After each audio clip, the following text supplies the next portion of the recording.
Thanks for checking out another clip of the Cashflow Contractor. We'd love to have you as a part of our audience. Click subscribe wherever you get your podcast. What are some of the most like painstaking things to probate that, or maybe more costly, that you like, hey, I'm just starting my trust. What's one of the first things that I should try to do and fund? Like, yeah, I've got all these different things out there, but what are maybe the ones that like are, man, this one's going to be a big bite that we got to take care of? Or maybe it's a better approach of just going with the easy ones. Well, you want to start with the investment accounts. If you've got the cash accounts, the investment accounts, make sure those get in the trust. The house, the deed is fairly straightforward. Business, there's a lot of things that need to be looked at in terms of what are the operating agreements said. Martin referred to that. Once you get the operating agreement done, then you can do what's called an assignment of the interest in the business to the trust. But you want to start with those cash assets, the house, life insurance. Sometimes I recommend changing ownership.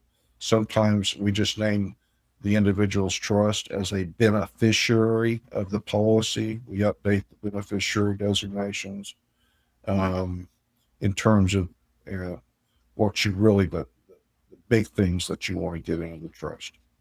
So. Okay. The home seems like let's talk about the home. What happens if you don't have the home in the trust? Well, if you die, if you're married and the home is owned in joint tenancy, which means that you own the home jointly with your spouse. In most states, it means it's usually joint tenancy with the rights of survivorship. What that means is if husband dies first, house was originally bought in the name of husband and wife. Wife just now owns the house 100%. The house doesn't have to go through probate. Okay. The surviving spouse, generally in most states, files what's called an affidavit or proof that I am the surviving spouse, and attached is a copy of the death certificate so that the title examiners know, and then a new deed is issued showing that the surviving spouse now owns 100% of the property. They own it in their individual name. So that can pass outside of the probate process. And a number of assets like that can, through what are called transfer of death deeds, or payable on death, or even on checking accounts. But so. Yeah. Okay. So, but what if like both you and or let's say you're solo, or you and your spouse both pass away in a tragic accident? What happens if it's not in the trust then? Then if you have a will, your will will go to the probate.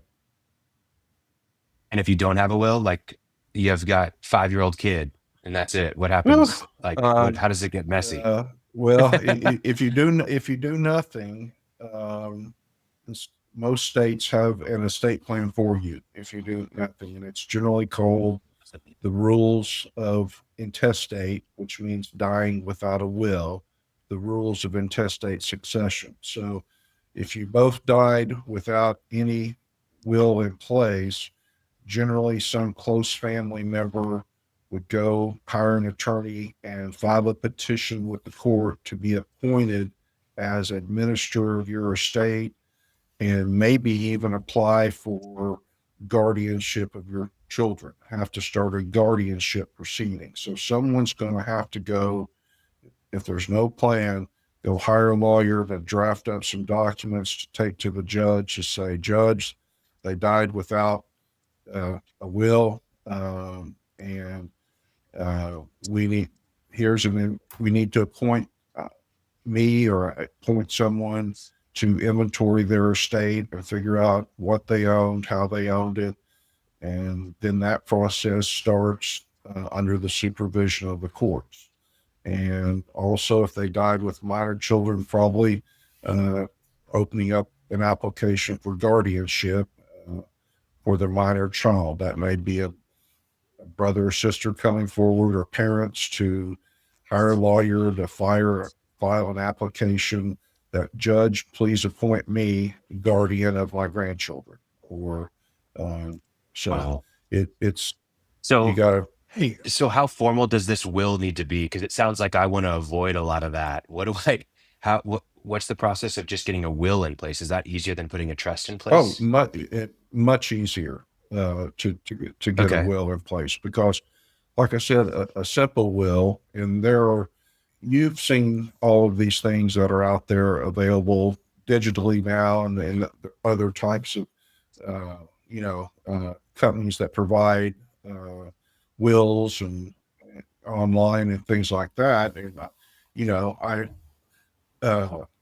or a will is basically a lot um, easier to do, because it is pretty limited in what it's going to say. It's not going to have a big, deep level of instructions, or generally not have any type of, depending on the size of the estate, tax planning. But a will can, and especially in our practice, we have what we call a will-based personal protection plan for clients who don't necessarily need or want the complexity of a trust. So we have those types of plans, and they make sense in some circumstances, depending on their station in life, their assets, and and what they want to do. So it all really, Okay. what percent of the general population, this is just a guess, is naked? In other words, they don't have a will and they don't have a trust. Well, I guess. Last figure I heard, Yeah. last figure. Yeah. I'm seeing one hand raised Yeah. here. The last figure, the last figure I heard at a national meeting was somewhere close to 72% of people in our country have done that. I believe it. So you got to work out that intestate law. Yeah, and that's whatever. if you die intestate, the judge doesn't have any discretion. The will tells them who You have to do what it says. Yeah, it's just a legal chart that says, okay, here's all the assets. Did they have surviving parents? If so, they get it. If not, does it go sideways? If they didn't have a surviving spouse, then it goes to the kids. Or if they did have a surviving spouse, it's divided up, and the judge just has to follow the chart, the formula. And that, So here's a question. Let's say you're one of these 72% people that are naked out there. You listen to this episode, you're like, all right, I'm getting a will done. Step one. Where does that live? Where do you put the will? Is it in a safety deposit box? Like, where do you store this? a lot of people will put the original in a safe deposit box, fire safe at home. If you're working with a law office to do them, sometimes they'll keep a copy for it. Or, in the old days, some firms may still do this. They would keep the original will in the vault. But normally, in today's world, I think the client ends up deciding whether to leave the original will with the firm or takes the original will with them. So, Well, here's a simple little question. A PDF original with a notary signature on it is that acceptable, or is it got to be only if you can prove to the court that you cannot find the original. You've made a search. How do you prove a negative? Yeah. Well, I don't have a whole lot of experience in that, but I do read about it. Okay, so it's not a problem unless somebody's fighting it, or is it? No. You can, if you have a will, you can generally, if it's a valid will, you can petition and get it approved by the court. Well, maybe that was a distraction, but good point. Thanks for checking out a clip from the Cashflow Contractor. We have full episodes where we go deep on topics that help you grow a construction business that runs without you, so you can have less stress, more time, more money.